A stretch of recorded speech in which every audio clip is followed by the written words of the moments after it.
Bismillahirrahmanirrahim. Assalamualaikum warahmatullahi wabarakatuh.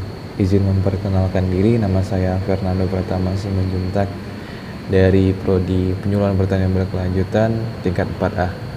Di sini saya akan membahas tentang 4 judul, yaitu pengambilan contoh tanah, identifikasi jenis-jenis erosi, tindakan konservasi tanah dan air secara vegetatif, dan yang terakhir lubang resapan biopori. Baiklah, di sini saya akan menjelaskan tentang pengambilan contoh tanah. Yang pertama yaitu adalah latar belakang. Nah, latar belakang itu poin satunya yaitu luas lahan di Kabupaten Batubara.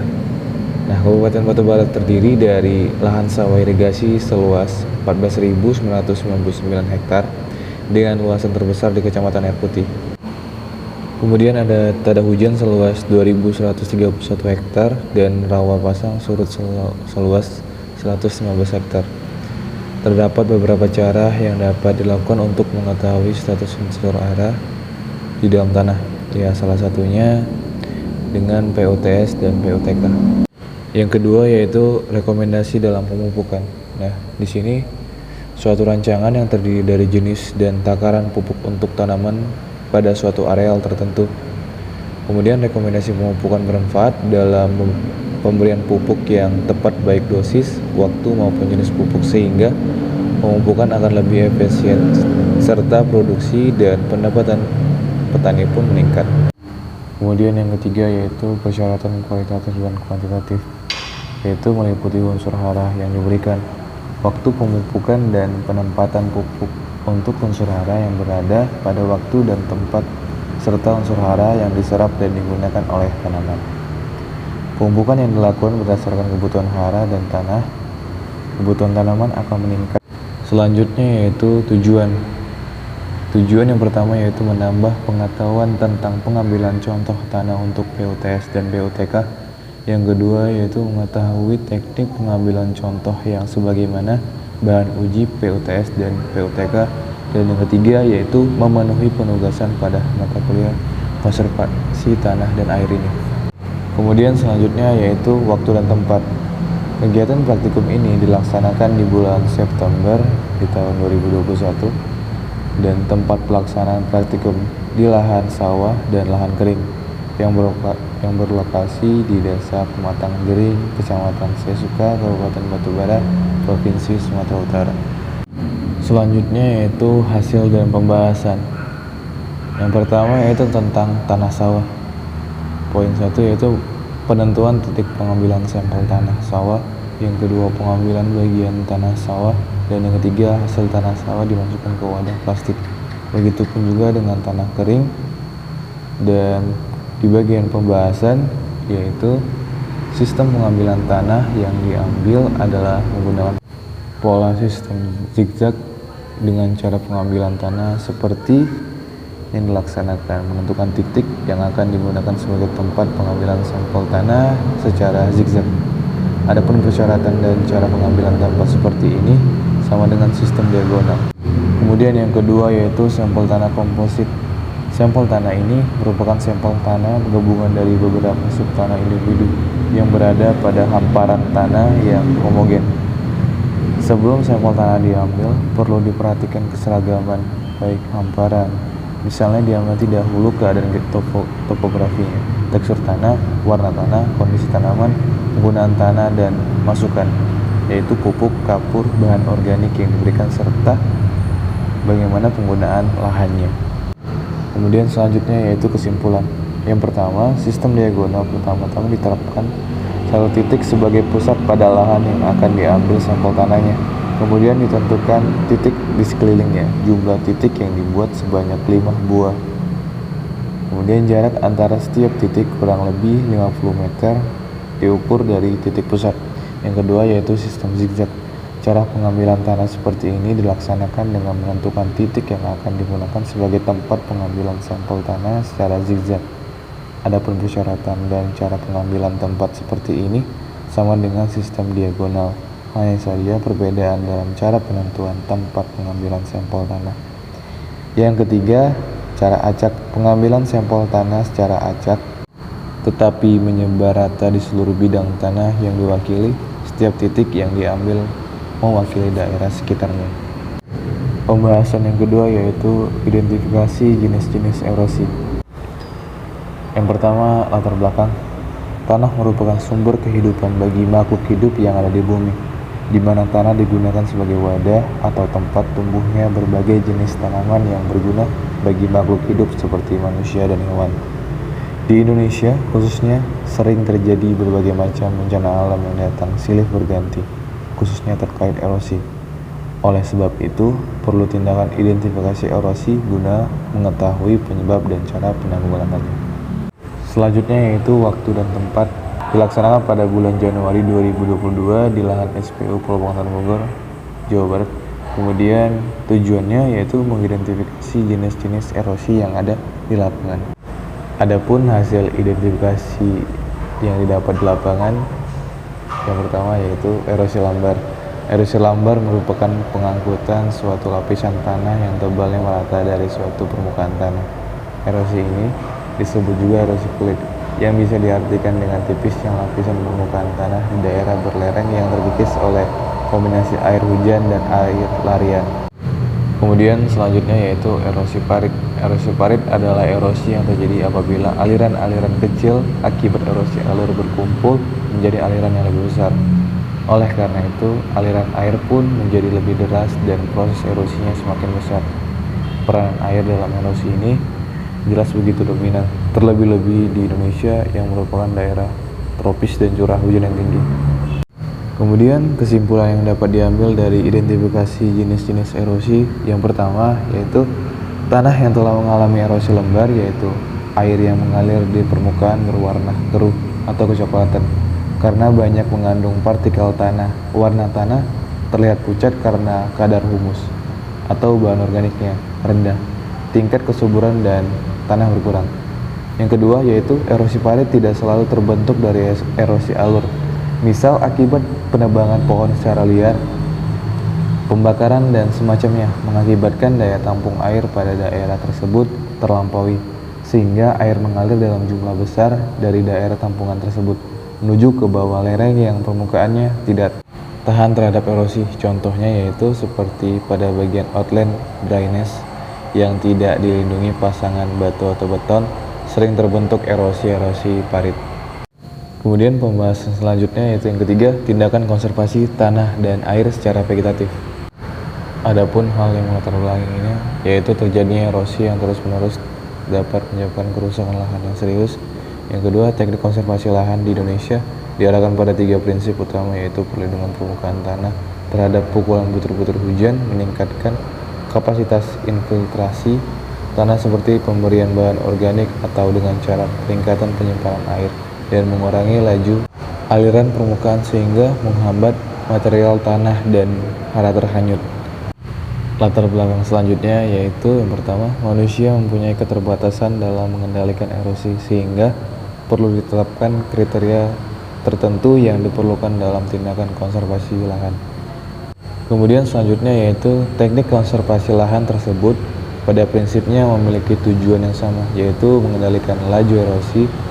Namun efektivitas persyaratan dalam kelayakan untuk diterapkan sangat berbeda. Oleh karena itu, pemilihan teknik konservasi yang tepat sangat diperlukan. Selanjutnya yaitu tujuan. Yang pertama, mengetahui tindakan konservasi tanah dan air yang telah dilakukan pada lokasi pengamatan. Yang kedua, mengetahui tujuan dan manfaat macam-macam teknik konservasi tanah dan air secara vegetatif. Kemudian ada waktu dan tempat. Lokasi dan waktu pelaksanaan kegiatan praktikum mata kuliah konservasi tanah dan air ini dilaksanakan pada Senin pada 10 Januari 2022 yang berlokasi di lahan praktik Politeknik Pembangunan Pertanian Bogor. Kemudian hasil pembahasan yang didapat dari tindakan konservasi tanah dan air secara vegetatif yang berada di lahan Politeknik Pembangunan Pertanian Bogor. Yang pertama yaitu tanaman lorong. Nah, sistem pertanaman lorong atau alley cropping yaitu di mana tanaman pagar pengontrol erosi berupa barisan tanaman yang ditanam rapat mengikuti garis kontur sehingga membentuk lorong-lorong. Sistem ini diterapkan di lahan pengamatan di Bangtan Bogor sendiri. Kemudian yang kedua yaitu ada kebun campuran.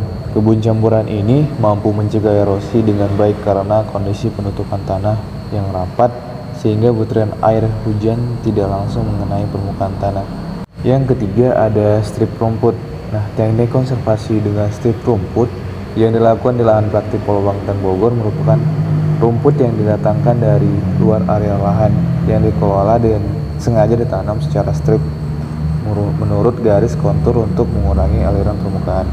Dan yang keempat, tanaman penutup tanah. Tanaman penutup tanah atau coping crop adalah tanaman yang biasa ditanam pada lahan kering dan dapat menutup seluruh permukaan tanah. Kemudian yang terakhir adalah tumpang sari atau disebut intercropping. Adalah sistem bercocok tanam dengan menggunakan dua atau lebih jenis tanaman yang ditanam secara serentak atau bersamaan pada sebidang tanah. Kesimpulan yang dapat diambil dari pembahasan yang ketiga ini yaitu yang pertama, berdasarkan hasil identifikasi di lapangan mengenai teknik konservasi tanah secara vegetatif yang dilakukan di lahan pengamatan Polbangtan Bogor ini, terdapat beberapa teknik yaitu diantaranya teknik 1A tani, termasuk di dalamnya adalah pertanaman lorong, strip rumput, barisan sisa tanaman, kebun campuran, dan tanaman penutup tanah. Kemudian penerapan pola tanam termasuk di dalamnya adalah penggiliran tanaman dan tumpang sari atau intercropping. Yang kedua yaitu beberapa teknik konservasi tanah dan air secara vegetatif yang di lahan kering praktikum Polbangtan Bogor ini disesuaikan dengan kondisi lingkungan dan agroekosistem di lahan tersebut.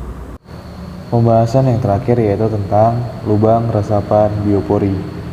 Adapun latar belakang dari biopori sendiri ini yaitu lubang resapan biopori adalah lubang silinder yang dibuat secara vertikal ke dalam tanah dengan diameter 10 sampai 30 cm dan kedalaman sekitar 100 cm, atau dalam kasus tanah dengan permukaan air tanah dangkal tidak sampai melebihi ke dalam muka air tanah dimaksud sebagai lubang resapan untuk menampung air hujan dan meresapkannya kembali ke tanah. Kemudian ada biopori. Adalah pori-pori berbentuk lubang yang dibuat oleh aktivitas fauna tanah atau akar tanaman. Banyak beberapa keunggulan dari lubang resapan biopori, yaitu salah satunya adalah teknologi tepat guna dan ramah lingkungan untuk mengatasi banjir. Selain itu, lubang resapan biopori juga berfungsi untuk meningkatkan daya resapan air. Di sisi lain, dengan adanya aktivitas fauna tanah pada lubang resapan, maka biopori akan terbentuk dan senantiasa terpelihara keberadaannya. Kemudian selanjutnya yaitu proses dari biopori. Karena fungsinya sebagai peresap air, maka penempatan lubang resapan biopori dilakukan di lokasi di mana air secara alami akan cenderung berkumpul atau air tersebut diarahkan ke tempat di mana lubang resapan biopori berada. Nah, penempatan lubang resapan biopori pada dasarnya saluran pembuangan air hujan akan mengubah fungsi dari saluran pembuangan menjadi saluran peresapan air hujan. Kemudian dengan penampatan lubang di sekitar pohon akan tercipta suatu siklus arah yang baik. Dan yang terakhir yaitu pembuatan biopori. Nah, lubang biopori yang selama ini dilakukan masih manual dengan menggunakan tongkat besi yang ujungnya berbentuk oval dengan ujung yang agak lancip. Kemudian tongkat itu ditancapkan ke permukaan tanah dengan memutar dan menekan tongkat ke dalam tanah secara perlahan. Dengan menggunakan proses manual seperti ini akan makan waktu yang sangat lama dan membutuhkan tenaga yang lebih. Tujuan yang dapat diambil yang pertama, mengerti dan memahami proses dan mekanisme pembuatan lubang resapan bioporis serta pemeliharaannya. Yang kedua, mengetahui tindakan konservasi tanah dan air yang telah diterapkan pada lokasi tersebut. Dan yang ketiga, menjelaskan fungsi, keunggulan, dan manfaat dari pembuatan lubang resapan biopori terhadap lingkungan.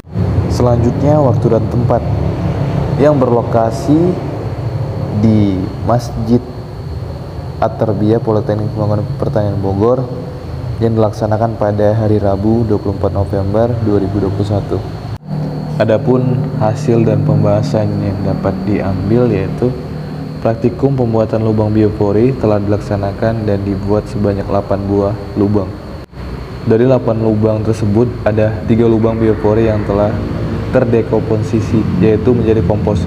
Sedangkan 5 lubang lainnya ada yang belum terdekomposisi dan ada juga yang gagal terdekomposisi, yaitu terlihat dari bentuknya, baunya, serta teksturnya dan mengandung air yang banyak. Hasil pembahasan yang dapat diambil yaitu yang pertama, kondisi awal lingkungan atau permukaan tanah sebelum lubang resapan biopori. Kondisi awal yaitu kondisi sebelum dibuatnya lubang biopori, di mana kondisi pembuatan lubang yaitu berada di wilayah kampus Politeknik Pembangunan Pertanian Bogor, tepatnya berada di belakang Masjid At-Tarbiyah. Kemudian, kondisi sekitar pembuatan lubang biopori yaitu berada di samping wilayah yang telah dikonblok dengan permukaan tanah sedikit melengkung dan datar, yang artinya apabila terjadi hujan maka air akan menuju ke wilayah tersebut. Yang kedua, kondisi sampah organik sebelum dimasukkan. Adapun kondisi sampah organik yang akan dimasukkan ke dalam lubang biopori yaitu berupa dedaunan yang telah kering. Dedaunan tersebut diperoleh dari sekitar kampus dengan mencari daun yang telah jatuh ke tanah dan mengumpulkannya.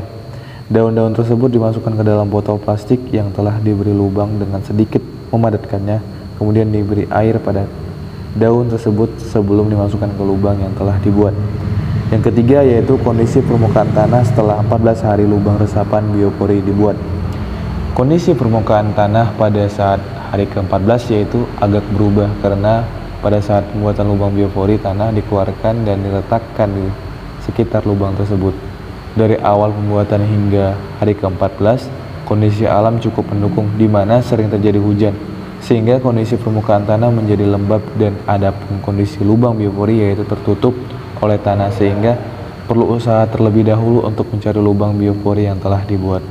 Setelah menemukannya dan memperhatikan sekitar lubang biopori yang awal yang ada salah, namun setelah 14 hari kemudian sudah tidak ada lagi lubang tersebut, yang artinya terjadi resapan air pada daerah tersebut dan membawa partikel-partikel tanah yang kecil ke dalam gelas celah antara botol dan tanah. Yang keempat yaitu kondisi sampah organik setelah 14 hari di dalam lubang resapan biopori. Nah, kondisi sampah pada lubang biopori yang telah berubah menjadi kompos, di mana telah lapuk karena telah terdekomposisi dan dapat digunakan sebagai kompos. Memiliki warna yang lebih coklat, berbau kompos, dan memiliki tekstur yang agak lembut, yang artinya proses pengomposan di lubang biopori tersebut berhasil, di mana telah mengubah sampai menjadi kompos. Yang kelima yaitu kendala yang dihadapi saat pelaksanaan praktikum pembuatan lubang resapan biopori. Nah, di sini ada 4 poin. Yang pertama, karena berada di bawah pohon durian, ketika pembuatan lubangnya terdapat akar dan menghalangi proses pembuatan lubang tersebut, sehingga perlu pindah ke tempat yang dapat membuat lubang. Kemudian yang kedua, kondisi tanah yang keras juga sulit ketika melaksanakan pembuatan lubang biopori tersebut, karena tanah yang keras alat untuk melubanginya tidak mampu menembusnya. Yang ketiga, menentukan kedalaman lubang, karena botol yang digunakan berbeda, maka kedalaman lubang biopori juga berbeda. Dan yang keempat, karena keterbatasan alat yang sulit pada saat pembuatan lubang biopori adalah pembuatan lubang di botol, karena harus menggunakan alat seadanya, yaitu berupa yang dipanaskan menggunakan lilin untuk membuat lubang pada botol. Dan poin terakhir yang keenam yaitu keuntungan atau manfaat yang telah diperoleh dari praktikum pembuatan lubang resapan biopori. Ada 6 keuntungan yang didapat. Yang pertama, bagi mahasiswa mendapat pengetahuan dan pengalaman baru karena langsung mempraktikannya untuk pembuatan lubang biopori. Yang kedua, mengurangi sampah organik karena bahan yang digunakan pada lubang biopori yaitu menggunakan daun-daunan yang kering yang berada di sekitar kampus, sehingga mengurangi sampah dedaunan di sekitar kampus. Yang ketiga, adanya lubang biopori ini menjadikan tempat resapan air yang baru, sehingga mengurangi terjadinya genangan air dan bahkan mengurangi terjadinya banjir. Yang keempat, mendapatkan kompos karena menggunakan dedaunan yang kering yang dimasukkan ke dalam botol yang didiamkan selama 14 hari, maka dan menjadi kompos yang dapat dimanfaatkan sebagai pupuk. Yang kelima, dapat meningkatkan kesuburan tanah karena memasukkan sampah organik ke dalam tanah dan sampah tersebut tentunya mengalami proses biologi. Dan yang terakhir, yang keenam, dapat membantu air agar segera dapat masuk ke dalam tanah. Kesimpulan yang didapat dari lubang resapan biopori ini, yang pertama, memiliki proses dan mekanisme pembuatan lubang resapan biopori terdiri dari penentuan lokasi, penyimpanan tanah, pengamatan kondisi awal, perlubangan menggunakan bor tanah secara tegak lurus, penutupan lubang, dan pengamatan kondisi selama 14 hari. Kemudian pemeliharaan lubang resapan biopori dengan kegiatan pengisian lubang biopori dengan sampah organik secara bertahap setiap 5 hari sekali sampai lubang terisi penuh. Dan yang kedua, yaitu lubang resapan biopori adalah teknologi sederhana yang tepat guna dan ramah lingkungan. Lubang biopori ini mampu meningkatkan daya resap air hujan karena kedalaman tanah sehingga mampu mengurangi resiko banjir akibat meluapnya air hujan. Selain itu, teknologi ini juga mampu meningkatkan jumlah cadangan air bersih di dalam tanah, pengurangan sampah organik, penyuburan tanah, dan pencegahan genangan air banjir. Dan itulah hasil dari pemaparan yang bisa saya sampaikan dari 4 pembahasan tadi. Apabila ada salah kata-kata saya ucapkan maaf. Billahi taufiq wal hidayah. Assalamualaikum warahmatullahi wabarakatuh. Dan terima kasih.